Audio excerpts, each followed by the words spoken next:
This story is titled, My Fiancée Demanded I Gift Her Parents a Share of My Business Before Our Wedding. When I refused, she threatened to leave me. So I did this, and now she is begging. Hey everyone! Before we jump into today's video, I need your help. We've noticed the channel is losing some traction, and subscribing is one of the best ways you can support us.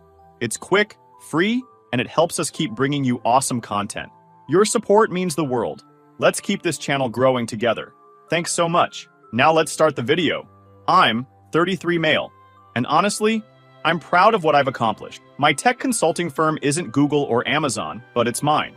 I started it with no outside help, no rich relatives, no magical investments, just me, my laptop, and way too many sleepless nights.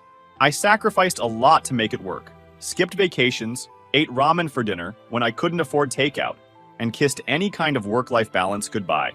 So yeah, I'm pretty attached to what I've built. About a year ago, I met Jenna, 29 female. At first, she seemed like the perfect match. She was ambitious, confident, and had this magnetic energy that drew people in. She knew how to dress, talk, and charm a room in ways that I'll admit I could never pull off. We started dating, and things were great for a while. I thought I'd finally found someone who understood my hustle. Fast forward a year, and we were engaged. The proposal was nothing flashy, just us, a nice dinner, and a quiet moment where I asked her to marry me. She said yes, and for a while I thought I was on cloud nine. Planning the wedding wasn't exactly my thing, but Jenna took the reins like a pro. Venues, dresses, catering, she had it all under control, and I was just happy to go along with it. Or at least I thought I was. One night, about 3 months before the big day, we were sitting at the kitchen table. Jenna had her laptop open, scrolling through Pinterest boards of flower arrangements or something. I was half paying attention, sipping my coffee and pretending to care about the difference between peonies and roses. Then, out of nowhere, she hit me with it. Babe, she said, in that tone that meant she wanted something. We need to talk about my parents. I raised an eyebrow. Okay, what about them? She smiled, all sweet and casual. Don't you think we should do something special to thank them for everything they've done for us? I blinked. Didn't we just take them on that weekend trip to Napa? And I bought your dad that expensive watch he wanted. What else are you thinking? She set her laptop down and leaned across the table like she was about to share a brilliant idea. I was thinking, maybe you could give them a stake in your business. For a second, I thought I'd misheard her. Wait, what?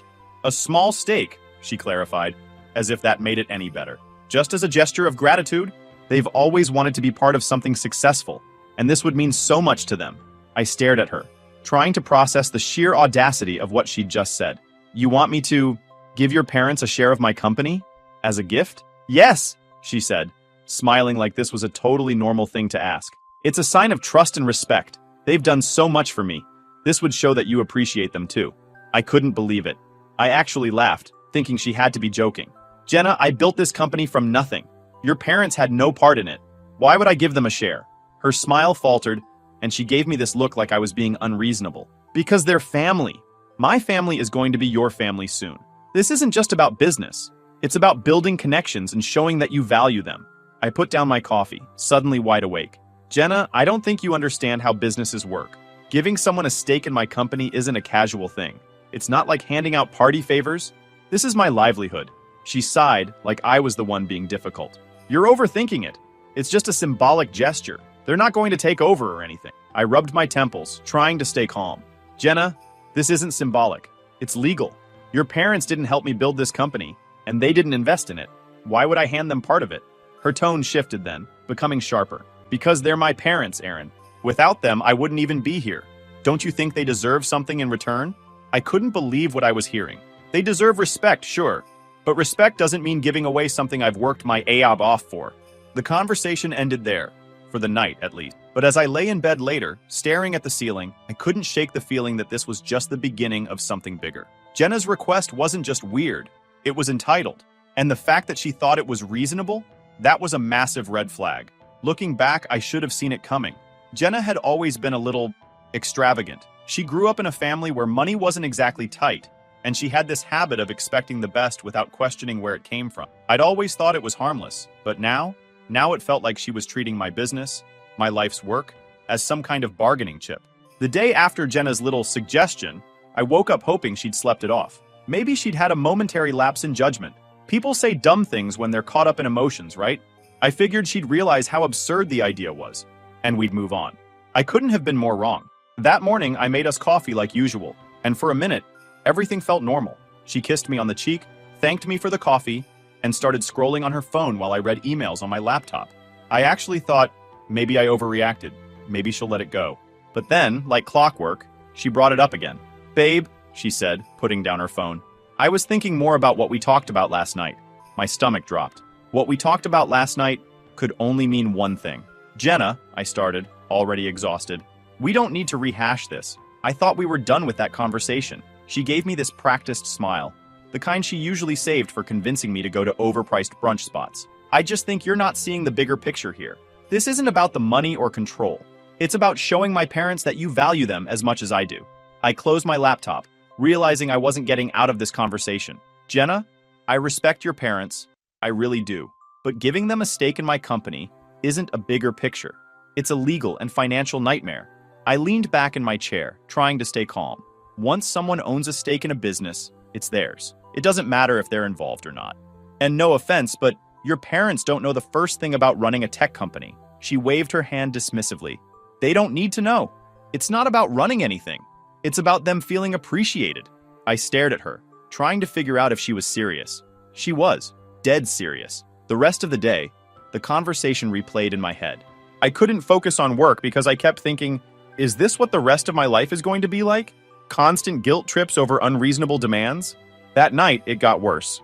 We were sitting on the couch watching TV. Suddenly, she turned to me and said, "You know, if my parents had a stake in the company, it could really benefit you too." I hit pause on the show. "What are you talking about now?" "They're really well connected," she said, flipping her hair like she was pitching me a business deal. "My dad knows tons of people in real estate, and my mom's in a few women's entrepreneur groups. They could help bring in more clients." I rubbed my temples. "Jenna, my business doesn't need your parents' help. I've been growing it just fine without them." "But think about the potential," she said, her voice getting more excited. "With their connections, you could scale faster. This isn't just for them. It's for us. For our future." And there it was. She'd shifted tactics. The demand wasn't just about pleasing her parents anymore. Now it was about our future. "Jenna," I said slowly, "if this is about our future, then you should be supporting the business I've already built, not trying to hand pieces of it to your parents." She frowned, clearly not liking where this was going. "I am supporting you. I just think you're being short-sighted. My parents are excited about us getting married, and this would make them feel like they're part of something meaningful." It wasn't excitement. It was entitlement, plain and simple. But I didn't want to blow up at her. Not yet, anyway. "Look," I said, "I respect that your parents are important to you, but that's crossing a line." Her frown deepened, and for the first time, I saw something in her expression that made me uneasy. She wasn't just upset, she was calculating. The next day, things took a turn I didn't see coming. Jenna had apparently decided to recruit backup. Her mom called me while I was at work. "Hi, Aaron," her mom said in this overly cheerful voice that immediately put me on edge. "I just wanted to thank you for being so thoughtful about including us in the business. Jenna mentioned your idea, and we're so touched." I nearly dropped my phone. Excuse me?" "Don't be modest," she said with a laugh. "Jenna told us you're thinking about giving us a stake in your company as a wedding gift. It's such a generous gesture. You're truly part of the family already." I was so stunned I couldn't even speak for a second. Then I managed to stammer, "I think there's been a misunderstanding. I never agreed to anything like that." Her tone shifted instantly. "Oh, well, that's not what Jenna said." "Yeah, well, Jenna and I haven't exactly come to an agreement on this," I said firmly. "And frankly, I'm not comfortable with the idea." Her mom went silent for a moment, then said, "I see. Well, I hope you'll reconsider. This would mean a lot to us." I ended the call, my blood boiling. Jenna had gone behind my back and sold her parents on an idea I'd flat out refused. When I got home that night, I confronted her. "Why did your mom call me about the business?" Jenna didn't even look guilty. "I thought it would help if you understood how much this could mean to them. Sometimes people need a little encouragement." "A little encouragement?" I snapped. "You made it sound like I'd already agreed to this." She crossed her arms, her tone turning defensive. "You're making a big deal out of nothing. I was just trying to get everyone on the same page." "The same page?" I said, my voice rising. "Jenna, this isn't some group project. This is my business, my work, and you have no right to promise anything about it to anyone, especially not your parents." For the first time, I saw a flash of anger in her eyes. "If you can't do this one thing for me and my family, maybe you don't really care about us as much as you say you do." I stared at her, stunned. Was she seriously guilt-tripping me over this? "You know what, Jenna? I said finally. If this is how you're going to act, maybe we need to rethink a few things. I walked out of the room before she could respond, my mind racing. I didn't know where this was going, but one thing was clear. Jenna wasn't backing down, and neither was I. I thought Jenna's antics had reached their peak already, but I was wrong.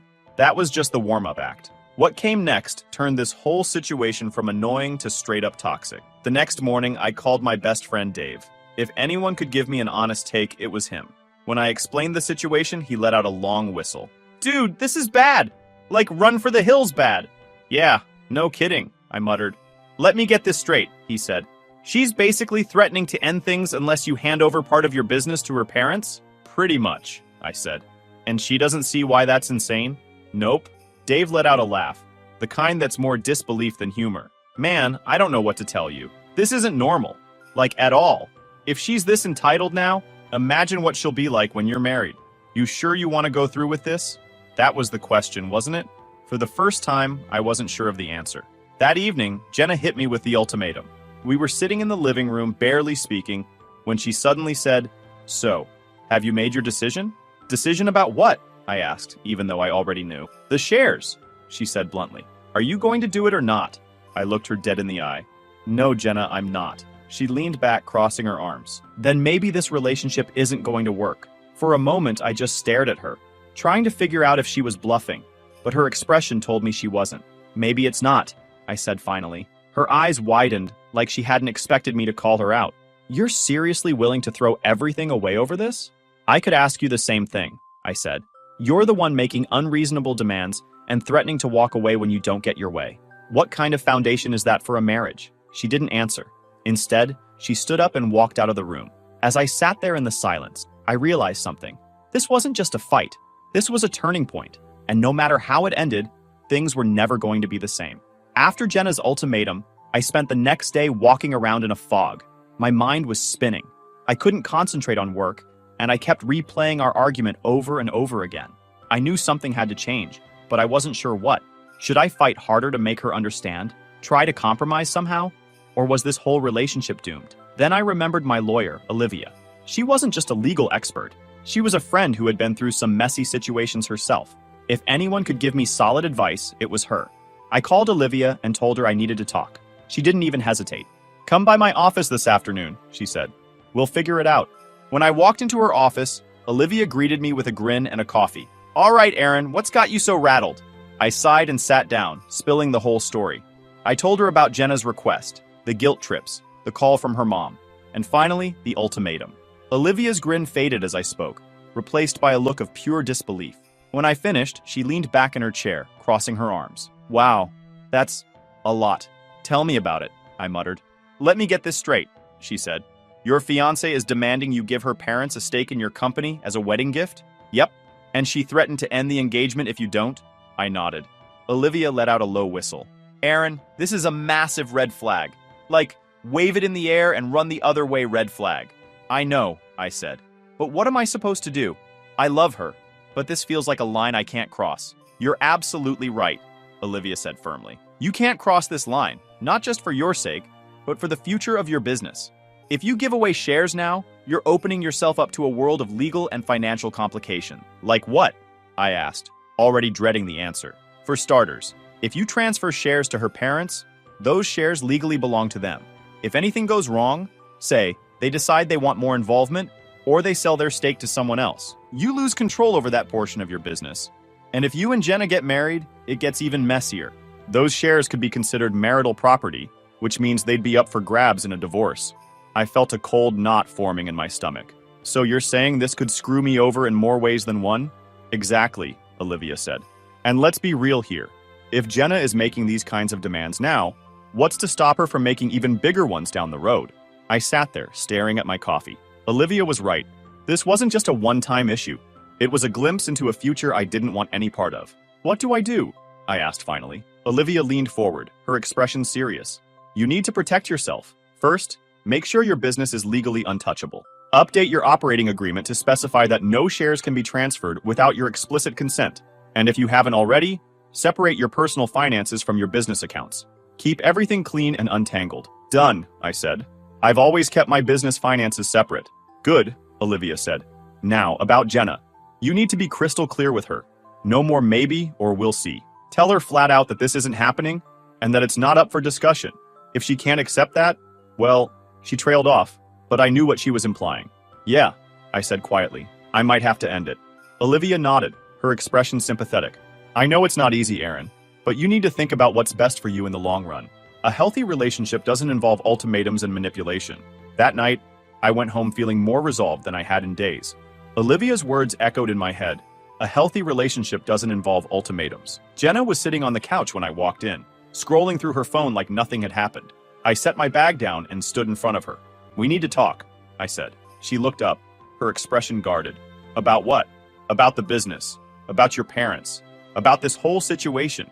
Jenna sighed dramatically, like she was already tired of the conversation. Aaron, we've been over this. I don't know why you're making such a scene out of it. Because it is a big deal, I said. And I need you to understand that this isn't going to happen. I'm not giving your parents a stake in my company, and that's final. Her eyes narrowed. So that's it? You've made up your mind and I just have to accept it? Yes, I said firmly. You do. Because this isn't about love or family or respect. This is about you and your parents trying to take something that doesn't belong to you. Jenna stood up, her face flushing with anger. How dare you? My parents have done nothing but support us. And this is how you repay them? By being selfish and greedy? Selfish and greedy? I repeated, my voice rising. Jenna, I've gone out of my way to make your parents feel included. But giving them a piece of my business? That's not inclusion. It's entitlement. She crossed her arms, glaring at me. Fine. If you're so determined to be selfish, maybe we shouldn't be getting married. The words hung in the air like a challenge, but I didn't take the bait. Instead, I looked her in the eye and said, that's what I've already decided. For a moment, Jenna just stared at me, stunned. She clearly hadn't expected me to stand my ground. The next morning, I called Olivia again and updated her on what had happened. You did the right thing, she said, but be prepared for more fallout. If Jenna's this entitled now, she's not going to back down without a fight. Olivia wasn't wrong. Over the next few days, Jenna made it her mission to convince me I was the bad guy. She accused me of being cold, unloving, and ungrateful. She even tried to get some of our mutual friends on her side, but thankfully, most of them saw through her nonsense. By the end of the week, I knew one thing for sure. This relationship wasn't salvageable. Jenna had shown me who she really was, and I couldn't not see it. By the time Jenna and I sat down to talk again, I was done playing nice. I'd gone through every emotion, confusion, frustration, disappointment, and I'd finally hit my breaking point. She thought I'd cave. She thought her guilt trips, manipulation, and threats would wear me down. But she underestimated one thing. I'm not the kind of guy who gives in to ultimatums. The evening started calmly enough. Jenna had been unusually quiet all day, which honestly made me suspicious. Normally, she'd be texting me nonstop, sending me links to overpriced wedding decor, or ranting about some minor inconvenience. But that day, radio silence. I figured she was gearing up for round 2 of Let's Make Aaron Give Up His Company. Sure enough, as soon as we finished dinner, she turned to me and said, So, have you thought any more about what we talked about? I put my fork down and looked her straight in the eye. Jenna, I don't need to think about it anymore. I've made my decision. The answer is no. It's not happening. Jenna crossed her arms, her expression hardening. You're acting like I asked for the entire company. It's just a small stake, a token of appreciation. You're making it into this huge, dramatic thing. Because it is a huge, dramatic thing, I shot back. Once I give up shares, I lose control over that part of my business. Your parents could sell their stake, meddle in decisions, or worse. And if we get married, those shares could end up tangled in a divorce settlement. This isn't just about appreciation. It's about protecting what I've worked my off to build. Her lips pressed into a thin line. If you're so worried about protecting your precious business, maybe you shouldn't be getting married at all. The room went silent. For a moment, we just stared at each other. The tension so thick you could cut it with a knife. You know what, Jenna? I said finally, my voice calm but firm. Maybe you're right. Maybe I shouldn't be getting married. To you. She glared at me, her chest rising and falling as she struggled to find something to say. Finally, she hissed, You'll regret this. My parents will think you're a greedy, ungrateful a-hole. And so will everyone else. I laughed bitterly. Go ahead and tell them. Hell, tell the whole world. I've got nothing to hide. But don't forget, I've got the receipts. Every text, every conversation, every little attempt to guilt trip me into this. You really want to play that game? Her face went pale, and for the first time, she looked genuinely rattled. You recorded me? I didn't plan to, I said. But after that stunt with your mom calling me, I figured I needed to protect myself. So yeah, I've got evidence. And if you try to spin this story, I won't hesitate to set the record straight. She opened her mouth to argue, but closed it again, clearly realizing she was backed into a corner. Without another word, she grabbed her purse and stormed out of the house. The next few days were chaotic. Jenna called me multiple times, alternating between angry rants and tearful pleas.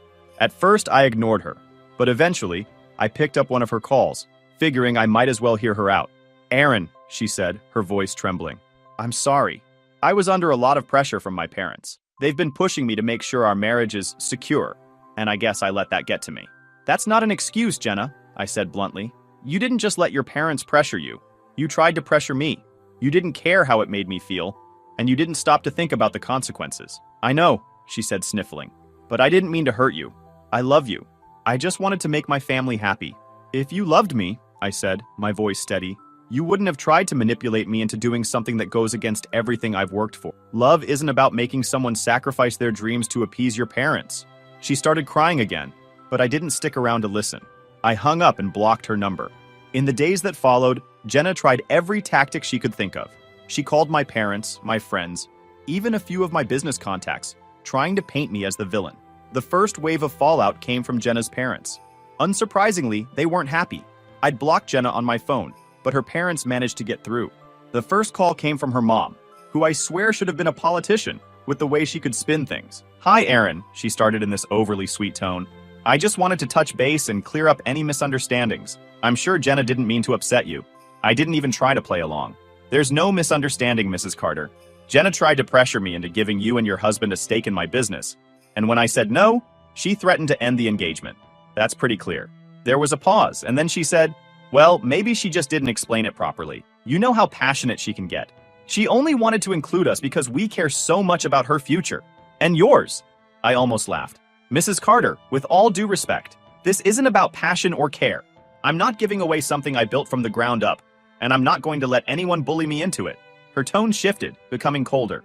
"Aaron, I think you're being very short-sighted. Family is about compromise. If you can't understand that, maybe Jenna was right to reconsider this relationship." "Maybe she was," I said, my voice steady. "Goodbye, Mrs. Carter." I hung up before she could respond and immediately blocked her number too. The second wave came from mutual friends. Jenna wasted no time spinning her version of events to anyone who would listen.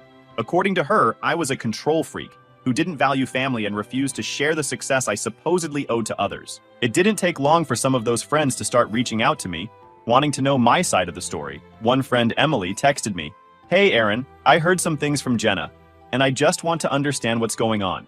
Did you really call off the engagement because she wanted to involve her parents in your business?" I sighed and decided to nip this in the bud. I texted back, "Emily, here's the short version. Jenna demanded I give her parents a stake in my company as a wedding gift. When I refused, she threatened to end the engagement. I wasn't about to be manipulated like that, so I walked away. I have proof if you want to see it." To her credit, Emily replied quickly, "Wow, that's not the version I heard. Thanks for explaining. I'm sorry you're dealing with this." That was the pattern with most people. They'd reach out after hearing Jenna's twisted narrative, but once I shared my side, and sometimes a screenshot or two, they realized the truth. A few people stayed neutral, which was fine with me, but most were supportive. And Jenna? She was losing allies fast. The third wave was Jenna herself. After her attempts to rally support fell flat, she shifted tactics. Suddenly, I was getting emails and voicemails full of apologies and sob stories. "Aaron, I'm so sorry," one voicemail began. Her voice was trembling like she was on the verge of tears. "I let my parents get into my head, and I pushed you too far. Please, can we just talk? I love you, and I don't want to lose you." I deleted the voicemail without replying. Love? Was that what she called trying to manipulate me into giving away a piece of my company? If this was love, I wanted no part of it. Another email came a few days later, this one more desperate. "Aaron, please. I made a mistake. I was under so much pressure and I wasn't thinking straight. Can't we work this out? I miss you." It was tempting to respond, just to tell her how ridiculous she sounded, but I didn't. I knew engaging with her would only give her more fuel. Instead, I forwarded the emails to Olivia, my lawyer, and asked if I needed to take any further action. Olivia assured me that as long as Jenna wasn't harassing me or trying to interfere with my business, I was fine to ignore her. By the end of the first week, things started to quiet down. The calls and messages stopped, and I didn't hear from Jenna or her parents again. I thought maybe I'd finally turned a corner, until one of my employees brought something to my attention. "Hey, Aaron," she said, pulling me aside after a team meeting. I don't know if you've seen this, but there's a post about you on Facebook. It's from someone named Jenna Carter. She's saying some pretty harsh stuff. My stomach sank. What kind of stuff? She hesitated. She's calling you controlling and greedy. And she's saying you abandoned her right before the wedding because you didn't want to share your success with her family. I took a deep breath and nodded. Thanks for letting me know. I'll take care of it. When I looked up the post later, it was exactly what I expected. Jenna had written a long, dramatic rant about how I'd betrayed her and refused to compromise for the sake of our relationship. The comments were a mixed bag. Some people sympathized with her, while others questioned her version of events. I didn't respond to the post directly, but I made sure to save screenshots. Then I called Olivia again. This is exactly why I told you to document everything, she said. If she tries to escalate this further, we'll be ready. Thankfully, it didn't come to that. The post eventually fizzled out, and most people seemed to move on. Jenna, however, wasn't so lucky. Her attempts to smear me only made her look petty, and it wasn't long before the truth caught up to her. Mutual friends who had initially taken her side started reaching out to apologize, saying they'd heard the full story and couldn't believe how far she'd go. Looking back, I realized I'd dodged a massive bullet. I stood my ground, protected what I'd built, and walked away with my dignity intact. And Jenna? Well, I'm sure she's still out there somewhere, trying to spin her sob story to anyone who will listen. But that's not my problem anymore. As far as I'm concerned, I made the right choice. My business is mine, my boundaries are intact, and my future is looking a hell of a lot brighter without her in it.